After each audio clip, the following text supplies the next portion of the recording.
Sorry, I'm that person. It's my side of the bed. Hi, Jean-Philippe. How are you doing? Hi, I'm fine. Thank you very much, and thank you for inviting us to that wonderful topic and wonderful audience. The Future is Neutral is a company that perhaps a lot of people in the audience here have not heard of before. Can you tell us a little bit about the work that you're doing there? Sure. So the Future is Neutral actually is a new, recent company because we just launched it close to 6 months ago. And this is an affiliate of the Renault Group, and this is exclusively targeted at addressing the issue of circular economy in the automotive space. So our focus is really about taking existing cars, old cars, recycling them in order to make sure that we can create new vehicles out of the parts and materials that are used in those vehicles. So, part of the Renault Group. How and why would Renault get involved in this? Well, actually, it's not necessarily something that is completely new for the Renault Group, because the activity of recycling is an area where Renault Group has actually invested a bit more than 10 years ago.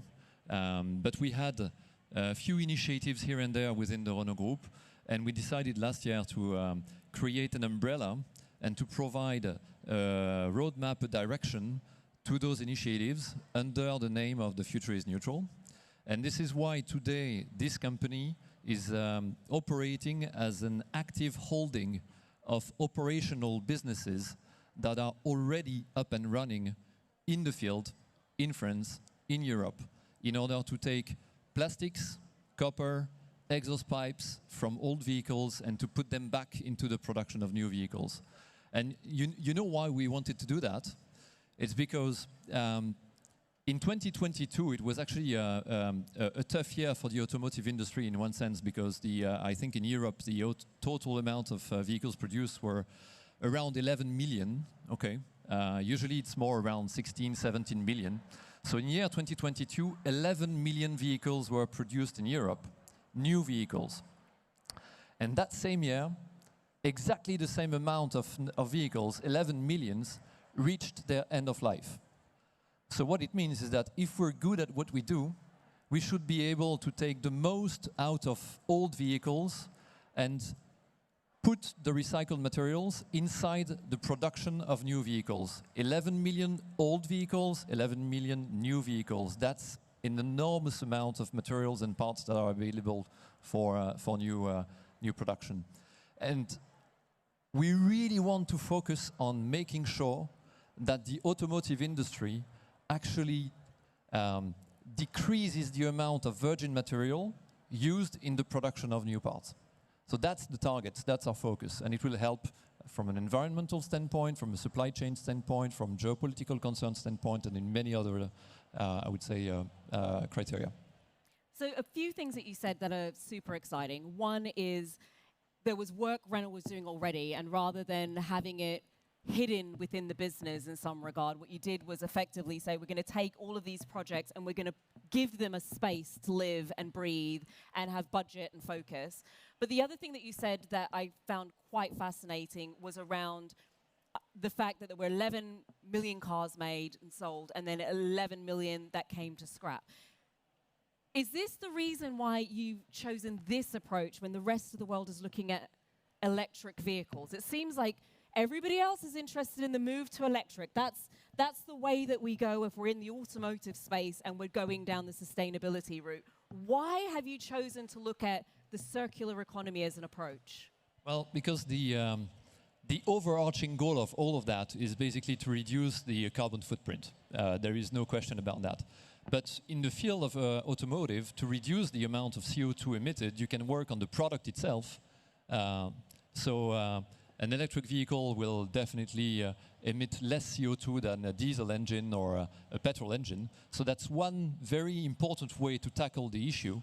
But the other way to do it is to take care of all the rest of the vehicle, which is not necessarily the engine or the battery, but the steel, the copper, the plastics, the palladium, platinum, rhodium that you can find in the exhaust pipes. And at the moment, if you and I were taking a helicopter, and if we had to fly over Europe, we would take a look at all those vehicles that are driving, and all those amounts of, steel, plastics, engines, and so on. And the good news would be that on that picture, each vehicle would be 85% recyclable. But for the production of one new vehicle, you still need around 70% of virgin material. Okay?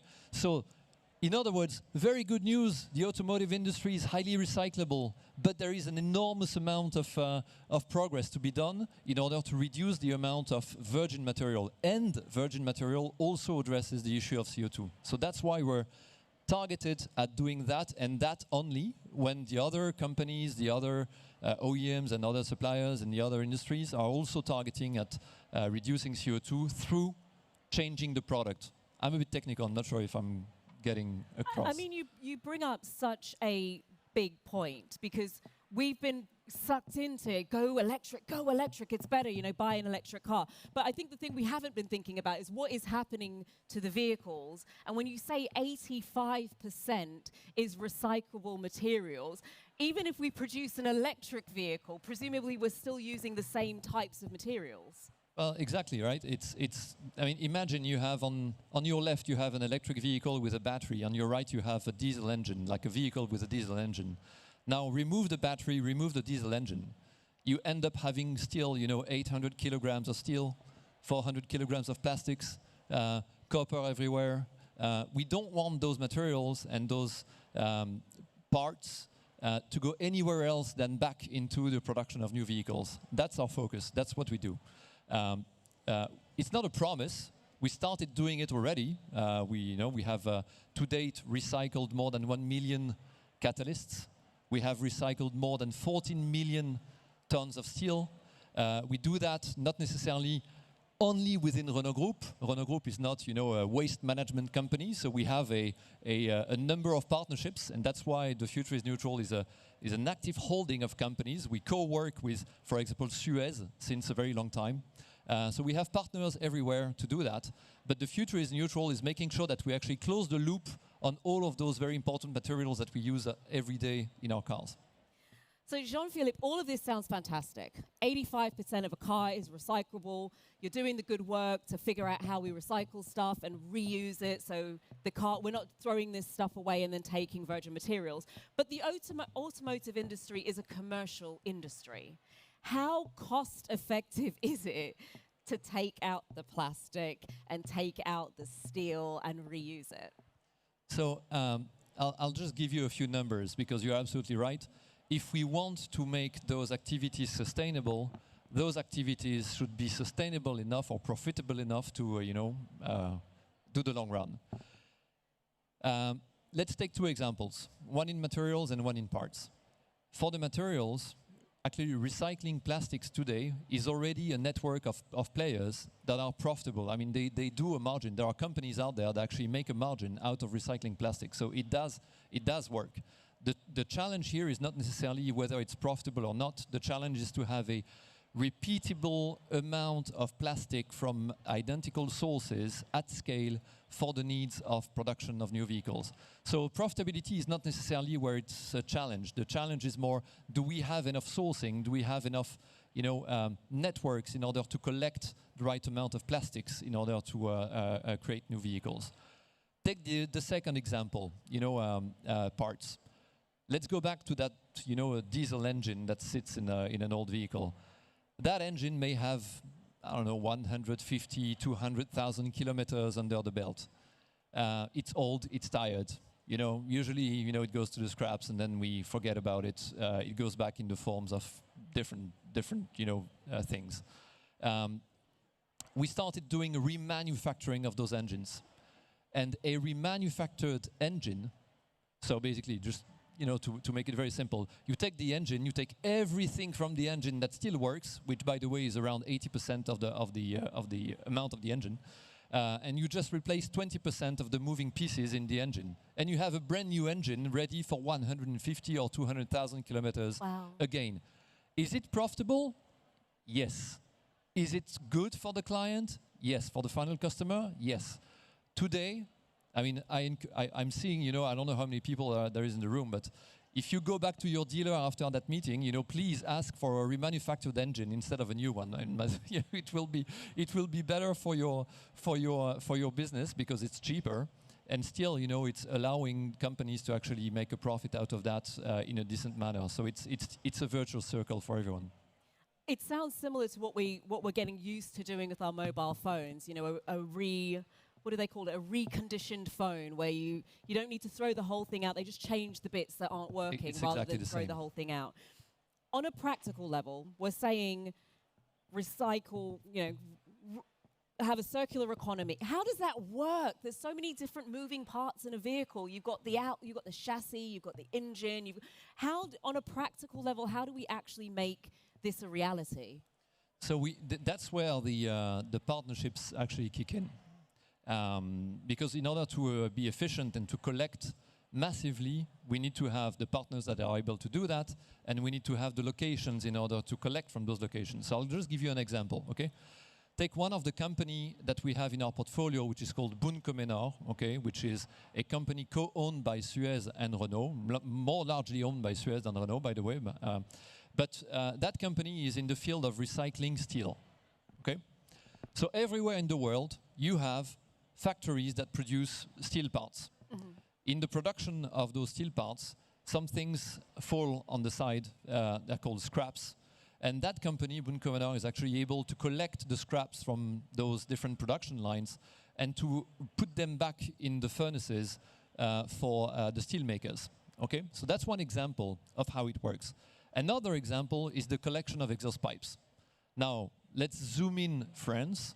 You have in France roughly, I would say, between 1,500 and 1,800 dismantlers. So people that are able to take an old car, to dismantle the parts, and to sort the good ones from the bad ones, and to treat the materials.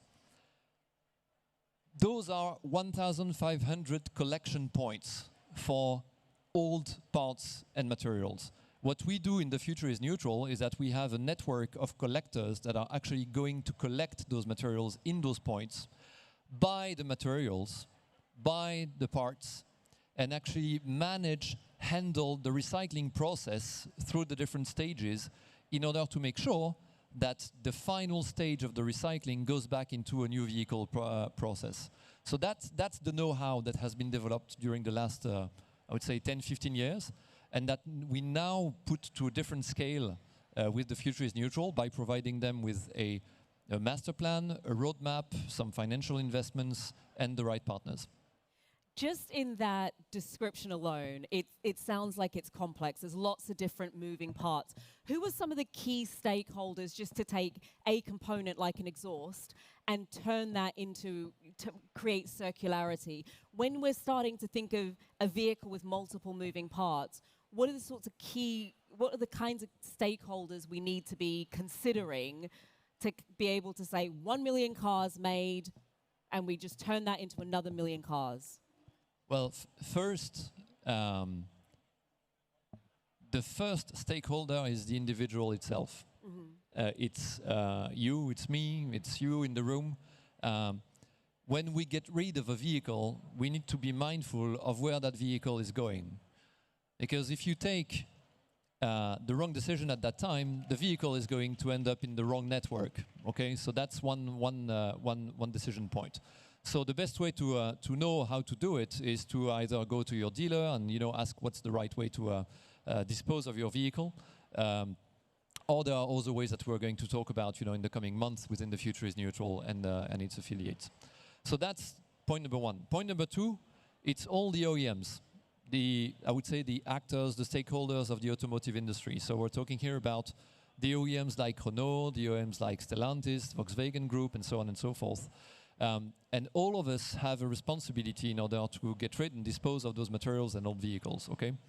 The Future is Neutral is an affiliate of the Renault Group, but it does not serve the interests of the Renault Group. It is a company in which Renault Group has invested that serves the entire industry. And to answer your question about the stakeholders, our customers are you, Renault Group, Stellantis, Volkswagen, all the other suppliers, the tier 1s, tier 2s in the automotive space, the insurers, the dismantlers, and the waste managers. All of that ecosystem have to work hand in hand in order to make sure that the amount of material actually goes back in that loop. So we're kind of, we see ourselves as a way to provide solutions to complex problems in that space. You're talking about solutions to complex problems. Do we think regulation is going to come in that's going to force the hands of other equipment manufacturers? Do we think this is coming, and other manufacturers are going to be left no choice but to get ahead of things? Yes, so regulation is definitely here. I mean, in France, it's called the AGEC law, Loi Anti-Gaspillage. This is driving, how OEMs are going to behave in the future, actually in very near future. In Europe, it's going to be the same. Batteries recycling, we haven't talked about the electric batteries themselves, but the recycling of batteries is actually a very important topic. We are working hard in order to launch a recycling company in that space, but there will be regulation to incorporate recycled cobalt, nickel, lithium into the batteries, and definitely regulation will help set the tone of what needs to be done. We see that as an opportunity, definitely. You speak a lot about collaboration. How do, we've got a lot of business owners in the room, or people who are engaged in businesses in the automotive and other spaces. How do other companies get involved? Because it's not just the automotive space. You've spoken about a number of different other stakeholders who are involved in making sure that we achieve circularity. If they're hearing this and they're thinking, ooh, we've got an opportunity, how does that work? So first, I think in order to get involved, you need to see the light. You need to see, where I mean, not the light, but you need to understand why it's interesting. And in the field of automotive is interesting because the level of specifications of the materials are so high that there is value, right? And so as a business owner, maybe in the room, you're asking yourself, oh, should I sell my plastics to, I don't know, bottle makers or automotive suppliers? And potentially automotive suppliers are going to see more value in what you bring than some other players. So that's point number one, seeing the value. I think that the second way to interact with the future is neutral is, come knock on our door. We have a website. You could be a customer, you could be a partner, you could be a stakeholder, you could be a solution provider for the portfolio of businesses that we're currently having and that we're currently also doubling. So in the next few years, there will be twice more businesses in our portfolio than we have today. So definitely, come connect with us. We're definitely in the need.